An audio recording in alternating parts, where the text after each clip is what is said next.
So good morning, Bardar. Welcome to our third HR bite-sized information session delivered by Alyssa Thursfield from Gambling's Law and HR Anchor. In today's session, she'll be talking about testing and employment issues. I'm sure like the previous two sessions we've had with Alyssa so far, it will be a very interesting session. Again, it's only a 30-minute session, so I'll pass you straight over to Alyssa to take over. Thank you very much. Thanks very much. Good morning, everybody. Please don't feel the need to put your cameras on if you don't want to, but if I can ask you all just to hit mute, just so that there's no background noise whilst we're delivering the session. There will be the opportunity to ask questions at the end. It's a very quick session. We've got a lot to get through, so I'm gonna get cracking pretty much straight away because it's 9:30. For anybody who hasn't been able to make it, or anyone who needs to leave early, the session is recorded and we will be circulating the links to that either later on today or tomorrow morning, so keep an eye on your emails just in case you haven't been able to hang around for the whole session. So as Rita said, today is about testing and employment issues. My name's Alyssa Thursfield. I am a director at Gambling's Law and also a director of HR Anchor, and I've been sort of advising and presenting all the way through everything that's been going on since the start of this year, really, and looking at all the changes that have been going on in the employment world as well. So the agenda for today, we're going to be looking at a quick return to work and the end of furlough, just because that's very relevant to employee testing and returners. Employee testing itself, dealing with reluctant returners, and also GDPR considerations as well. So first off, on the coming to the end, I suppose, of furlough, this graphic that I've put up right now shows the position that we've got at the moment and what's going to be coming over the next 3 or 4 months when the scheme ends at the end of October. So from July, there's no new entrants, so anybody who hasn't made it onto the scheme by the 10th of June to complete their full 3 weeks won't be eligible to enter the scheme.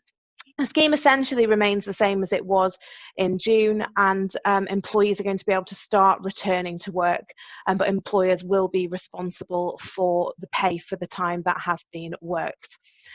From August, the employer claims still 80% of wages through the furlough scheme, but the employer will then be paying national insurance and pension, which is roughly 5% of generally what you pay your staff. From the 1st of September, it's a 70% claim, with the employer paying 10% plus the national insurance and pension, with that cap reduced to $2,190. 1st of October, the claim is reduced to 60% of wages, with the employer contributing 20% plus the national insurance and pension, and the cap is going to be reduced to $1,875. So obviously, as we work through those months with the contributions increasing from employers, the likelihood is that you are going to be wanting to look at returning some staff members to work who perhaps are still at home. Maybe you've been rotating people on and off furlough and you want a bit of flexibility in terms of how people are going to be working as well. So, which brings us on to employee testing and a practical end to furlough. So if you have implemented a furlough agreement, which you hopefully have done, you may well, if you're not looking at bringing people back, perhaps be looking at redundancy, putting staff on short-time working, so reduced hours with reduced pay, and perhaps a return to normal positions or unpaid leave. If you don't have a furlough agreement, once the scheme ends, you may be liable to pay staff full pay, or you could be liable for breach of contract or constructive dismissal claims, depending on whether or not you have a layoff clause in there. Now, if you don't have a furlough agreement already in place, it's not necessarily too late, so we would suggest taking some advice on that if you haven't already done so. So I'm just going to just go through and just mute a few because I can hear a little bit of background noise. Okay. So moving on to testing. So this is quite a swift changing topic. For a while it was dependent on whether you were in England and Wales. Wales initially was only including key workers and care home residents, but that has now been expanded, so almost anybody with symptoms can now get testing. And what you need to remember is that testing is not the final solution. You could have a negative staff member who picks the virus up on their way home from work, and one test for every staff member is not going to necessarily make a safe working environment. So testing isn't going to necessarily be the be-all and end-all. It's going to be very important to ensure that if you have a testing regime, that you are doing it regularly. All right, I'm just going to have another go at muting everybody again. Sorry for that. So testing itself in principle is relatively straightforward. However, there are a number of employment issues that go hand in hand with testing. Consent to undergo a medical test is actually different to the consent that's usually provided in a contract of employment. For example, if you've got an employee who's off sick and you've got consent in there for a staff member to have a medical report by a doctor, consent to actually undergo medical screening and medical testing is very different. There's also issues around release of results, confidentiality, and it's also a special category of personal data, which is why we are going to look at the GDPR element as well. So what we're advising is when you have employees that you are inviting back to work, bring them off furlough and starting to open your workplace, is asking them to sign a consent form on their return to work for ongoing testing and for the release of that information to you. Because it's no good having an employee get tested, but then they won't release the results to you because then you're none the wiser. We do have precedent forms that we will be uploading onto our free resources website, which is www.gamlinshub.com, and we'll release that link at the end as well, so that if anybody does want to access that precedent and have a look at it, then you can do. So in terms of actually getting back to work, if you've got your signed consent forms in place for testing, you need to have a look at, is your workplace safe?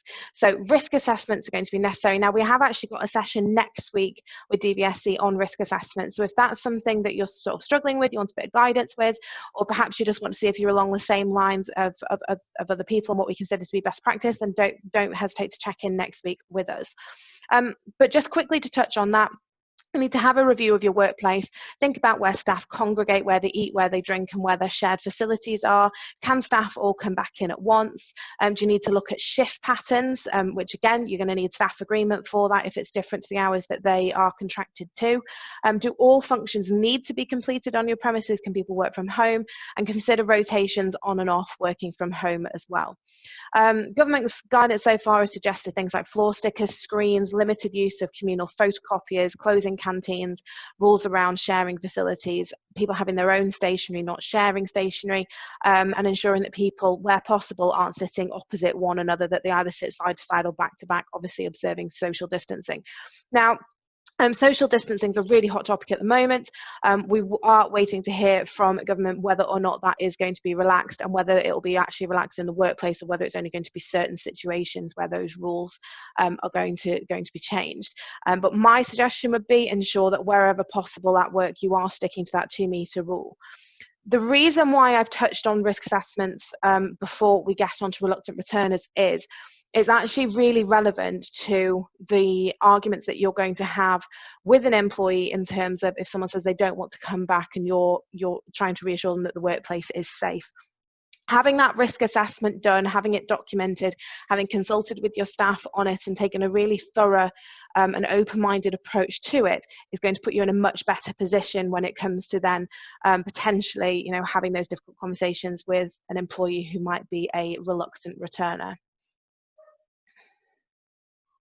So actually getting back to work, what you need to consider is your employment documentation up to date, and do you need to start introducing any more policies or procedures for your staff at work? So have a think about potentially compulsory use of a tracing app if the app ever gets released. We keep being told by government that this is on the way. However, at the moment, it does seem to be a bit of a clunky manual process that is being gone through. Just be aware with the track and tracing, if you have got a staff member who has symptoms, who has been tested, is found to be positive, it could well be that several members of your workforce, or even all of your workforce who they've been in contact with at work, could equally then be sent home to isolate. So you need to be very cautious in terms of that risk assessment in the workplace, mitigate that risk of one employee who could potentially wipe out your whole workforce for a longish period again, and also have a think about, does everybody actually need to be in the workplace? Are there functions that they can do from home to reduce that risk again, particularly those who are going to be coming into work by public transport? they're obviously going to be more of a risk than those who are driving themselves in. So plan and make sure you've got measures in the event that someone is symptomatic or falls ill at work. Confidentiality still applies, so you can't sort of broadcast around the workplace that someone has symptoms and that no one's to go near them. Our suggestion is that you have a room or a designated office, so that if somebody becomes symptomatic, they go into that room, they are isolated, ideally somewhere near an exit, so that then that they're in that room and that then people aren't going to be mixing with them. Now, you can inform people in the workplace that there has been someone in who's had symptoms, particularly if people have been coming into contact. You can get out in front of that track and trace, and perhaps using your own initiative, look at sending people home if need be. What that is going to take is quite close management of your workplace, so knowing where people are, knowing who people are working with.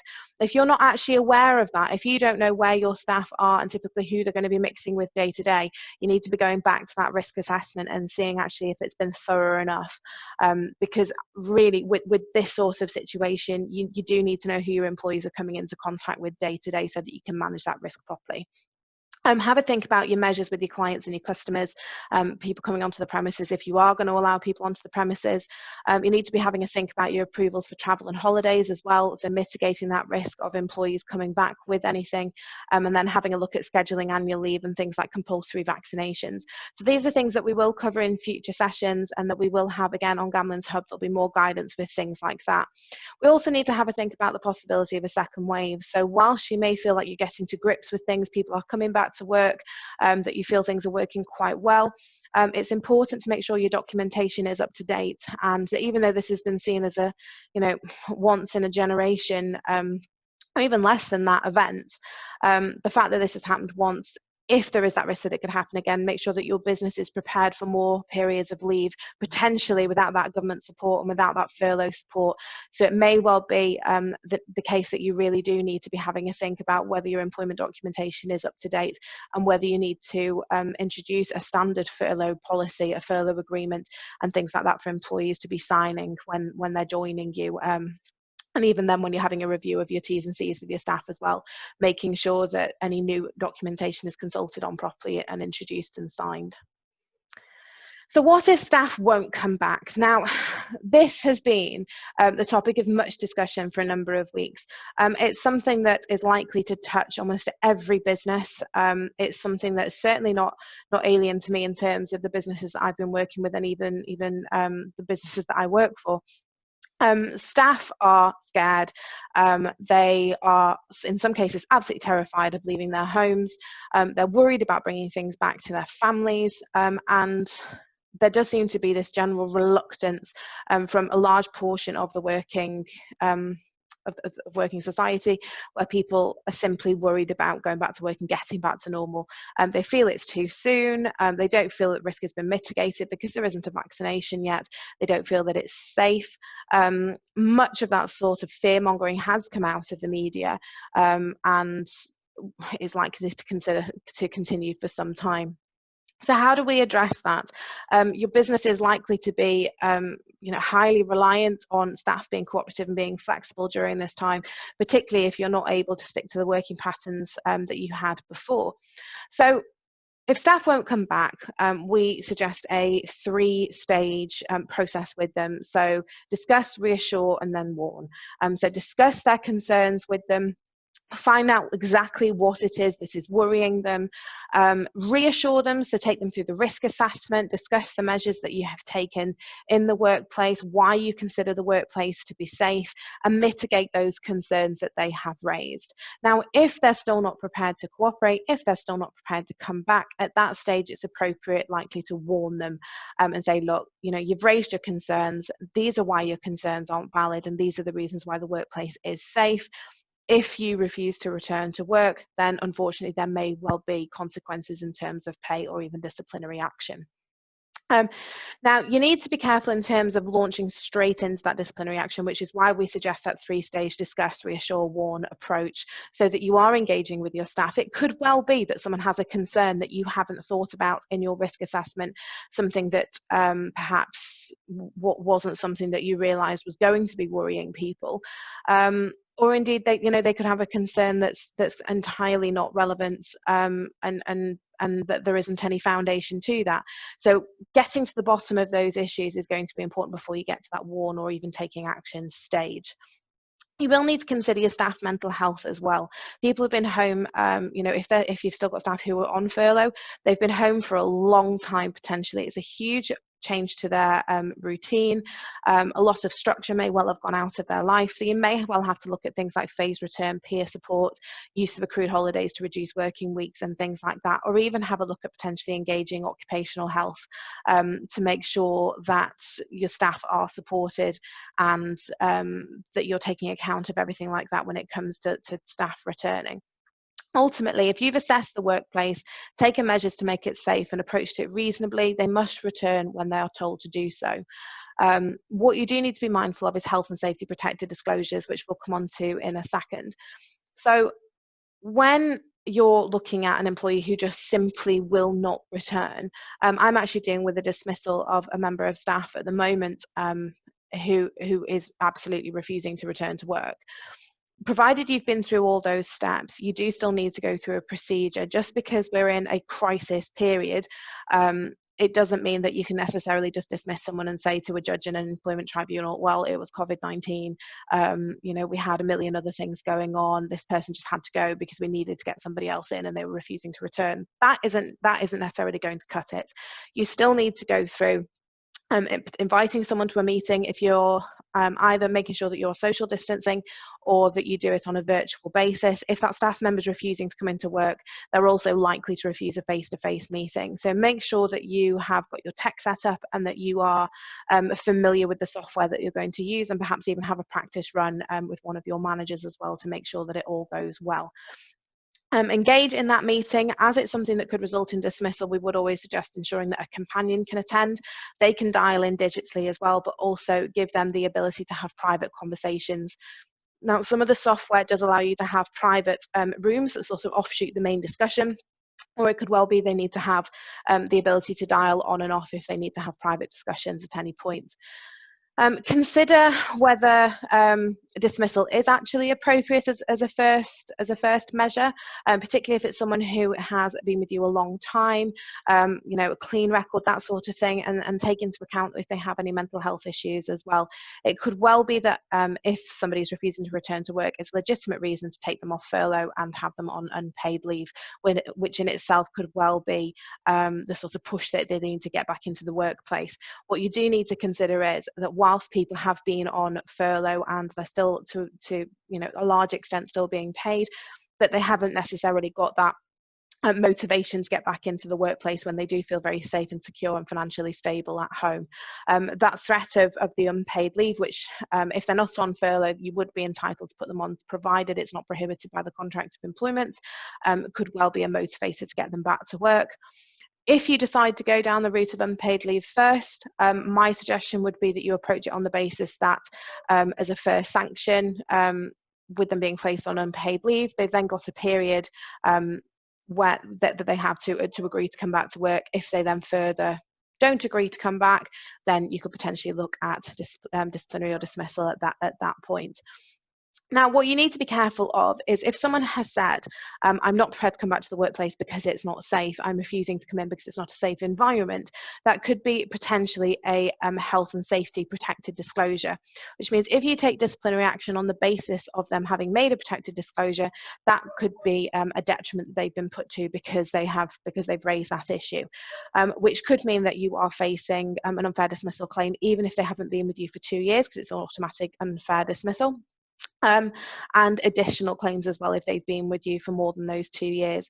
So that's why the risk assessment is extremely important, and why the 3 stages, discuss, reassure and warn, are important, because provided you've been through that risk assessment, that you've been thorough and that you've taken the measures necessary to make your workplace safe, you've discussed those concerns, reassured the staff member, and again been through that risk assessment with them and taken on board things that they've said, you're stripping out the reasonable belief from that protected disclosure argument. So ultimately, when you do start to take steps, you've mitigated your position in terms of your legal exposure to that claim. Now, that is quite complicated. If you've got someone who is saying, look, I'm not coming back to work, it's not safe, I know I'm protected by the law, or even if they're not going that far, just make sure you're taking advice on those reluctant returners. Now, if you've got an employee who is prepared to come back, but their return is subject to them being tested and having a negative test result, and that staff member won't be tested, so they're refusing testing, that's another issue again altogether. So it's unlikely that you've got medical screening in your contracts of employment. Now, some industries do have these, so where employees are working in certain environments, sometimes they do require medical screening before they can start work, and vaccinations up to date and things like that. So if you're one of those, you're relatively secure with this because you've probably got the contractual ability to order testing for your staff members. Now, if you haven't, can you legally make testing a condition of return to work? Now, this would be something that hopefully you would address in your risk assessment. So you'd look at the risk. A way of managing and mitigating the risk of the virus coming into your workplace is to have regular employee testing as and when the ability to do so becomes available. If you have someone who's refusing to be tested, that's obviously going to raise your risk profile. So you have a reasonable reason for undertaking employee testing and making it compulsory. If someone is refusing to be tested, number one, find out why. Is it that they are worried about the test? Is it someone who is conspiracy theorist, so believe that the government's spreading the virus, or it's 5G or something like that? Get to the bottom of it first. Find out why they don't want to be tested. If it's just a case of I feel it's a breach of privacy, if they're refusing to work on that basis and you've addressed it in your risk assessment, you would potentially have the ability then again to put that person on unpaid leave. You wouldn't necessarily be obligated to keep them on furlough if they're refusing to be tested. This is quite rare, but I have had clients where this has been happening, where people have been refusing to be tested. Ultimately, if you're saying this is for the welfare of the workplace, it's a requirement for our risk assessment, that you've reassured them on how you're going to maintain and keep their confidential information and the GDPR concerns. If they're still just refusing, again, you can potentially look at disciplinary measures with that, but just make sure you're going through those thorough measures first and getting to the bottom of why they're refusing before you jump into disciplinary action. So in terms of how we are keeping that information, that brings us on to GDPR. Now, the ICO have actually got some really good guidance on this. So again, those are the links that we'll share when this video goes on YouTube. We'll put the links in the bio and underneath the video. The ICO have been very clear on this, that holding this sort of testing information is something that businesses can do. So health data, so test results and things like that, would be considered to be a special category of personal data. So this means it's more than just the standard requirement that you need for data protection. There is additional security with this. So you need to make sure that if you are keeping health data and medical records for employees, that it's kept safely, it's password protected, and that you're taking additional measures with that information. We'd suggest with things like health data that you look at anonymizing it as well. So whether you apply a code name to an employee or something like that. So actually, even if there was a breach, it makes it that little bit harder for somebody to work out who's who and for anybody to be identified. You need to consider whether what you're collecting is adequate, relevant, and limited to what's necessary. So you'll have a legitimate purpose, for collecting this information. It's for the safety of your workforce, and you'll have done your risk assessment. So you need to consider whether what you've taken is adequate. Is that enough for the purpose of why you need this information? The likelihood is with the COVID-19 test is going to be whether it's positive or negative. Now, when we get onto the antibody test, which I do think we are some way away from, you need to consider whether there's going to be more information that you require with that. But at the moment, we're just looking at positive or negative test for coronavirus. Whether the information is relevant, so obviously if we're looking at a positive or negative test, that's going to be relevant to whether or not you're able to bring somebody back, so that information is likely to be classed as relevant, and limited to what is necessary. So if you're taking a positive or negative test result, you don't need to necessarily know someone's entire medical history and keep that on file. You only limit the data collection to what is actually necessary. So as I've already said, consider anonymising the information, particularly because it's a special category of data. You can keep information regarding symptoms and who people are coming into contact with, so your own sort of tracing system. But again, you need to be very careful about how you're keeping that information and the security of that information. Data protection is something that employees think of as a bit of a sort of a card in their back pocket. They tend to pull it out at all sorts of stages of disciplinary dismissals and things like that. And I particularly think, when you're coming on to things like disciplinaries and unpaid leave, that again, GDPR is going to be a bit of a stinger that they might try and use. So when they're requesting information or requesting how their information is held and secured, you are obligated to report back to them on that. So just make sure that you're not sort of handing them an easy complaint to the ICO, and make sure that you are holding the information safely and securely, and you're not retaining more than you absolutely need to. So final points, it's fraught with issues. There's lots to consider and manage. Don't hesitate to take advice. Lots of businesses are struggling at the moment, but do consider the cost implications and benefit of actually taking advice. If something goes wrong, your liability could be upwards of 10, 20,000 if you have accidentally triggered redundancy or treated a reluctant returner incorrectly. We do offer retainer services, so the cost of a 10, 20 grand claim is significantly more than what you'd pay us to assist you. So just have a think about that. For DVSC members, we are offering 4 months free support on our contracts, and we do HR outsourcing, legal support, and we don't have insurance restrictions either. So we have got a couple of minutes left. If you have any questions, I would be happy to take them. Just unmute if you want to put your video on, feel free to do so. Yeah, I'm like I say, happy to take questions. If not, please feel free to log off, and like I say, we will be circulating the link as well. If anybody would like to request the slides, please don't hesitate to drop me an email, or if you want to email me any questions as well, please feel free to do so. I'm more than happy to answer questions privately as well. So I'm ready, waiting, listening if anybody has any questions. Hi Alyssa, it's Kerry. Hi Kerry. Hi. We haven't got anybody, as you know, we haven't got anybody on furlough, but would what you've discussed also apply for people who've been off shielding? Yes, it would. So if you've got, we're not entirely sure what they're going to do with shielding, but when that shielding period comes to an end, provided the government guidance is that those people can start going back to work, again, you'd need to anticipate this in your risk assessment as well. It might mean that you need to consider whether the role needs to be adjusted or whether there's additional measures that need to be put in place. But everything we've discussed, once the shielding regime ends, would be applicable to those people as well. Okay, thanks. Any other questions? Elisa, it's Pam. The biggest challenge we're going to have is public transport. Okay. So we've done the risk assessment, we've put an action plan together.